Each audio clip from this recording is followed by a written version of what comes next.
না না কেডাইতে করছে বললাম না আমি মোতাফাটি তারা কালকে মিছিল করছে মিছিল করে আয়া তারা হে পার্টি পিস ভাঙছে ভাঙছে সেটা আয়া তারা সুজাই বেতে দিকা তারা যেভাবে ইট তুলছি তুললা লাড়ি দিয়া বেন্দা দিয়া এটি ভাঙছে লাড়ি দিয়ে ইট দিয়া বাইরে বেরোচ্ছে বাইরে কার বাড়িটা বেশ নিয়ার বাড়ি।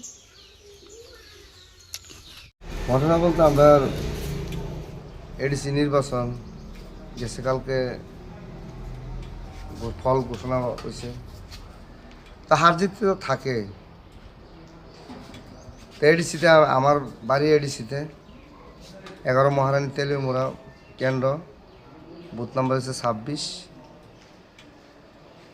তা আমি একজন এডিসির বাসিন্দা, সংখ্যালঘু, কিন্তু BJP party, CPM, Congress, Motha, Tripura Motha যার যার চয়েসে করে, কিন্তু আমি তো কারো ক্ষতি করছি না, কারো বহাবাদ্য করছি না রাজনীতি নিয়ে।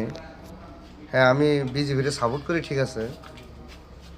তা আমার সাথে তো বিজেপি আরও জনজাতি ভাইরা অনেকজন বিজেপি করে, আমার গ্রামে করে, কিন্তু তাদের কিচ্ছু ক্ষয়ক্ষতি হয়নি। শুধু ক্ষতি হয়েছে আমি সংখ্যালঘু দেখে, আমার বাড়িঘর, আমার পুকুরের মাছ, আরও বিভিন্ন আমার ঘরের আসবাবপত্র অনেক চুরি হয়েছে। তো এখন আমরা বাড়িতে ঘুমাইতে পারি না, আমার বউ বাচ্চা সব এখন বাড়ি ছাড়া।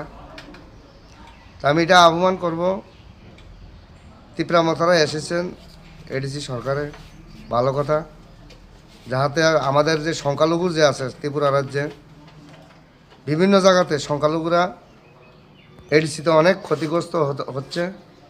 এটা যাতে ত্রিপুরা মথার যে সুপ্রিমো উনি যাতে এটা একটু দেখেন, আর আমার যে ক্ষয়ক্ষতি হয়েছেন যাতে রাজ্য সরকার আছেন, প্রশাসন আছেন, যাহাতে আমার ক্ষয়ক্ষতির একটু ব্যবস্থা করে।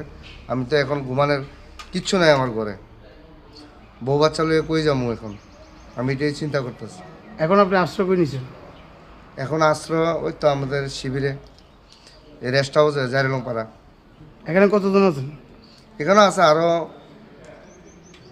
20-25 জনের মতো আছে, তারাও বাড়ি ছাড়া। করতে করতেছে তো তারা হয়তো আশ্রাম বাড়ি, নমনজয়, বিভিন্ন জায়গার মঙ্গিয়া কামি, চাম্পলাই, বিভিন্ন সবাই বিজেপি সমর্থক তারা, হ্যাঁ? বিজেপি সমর্থন।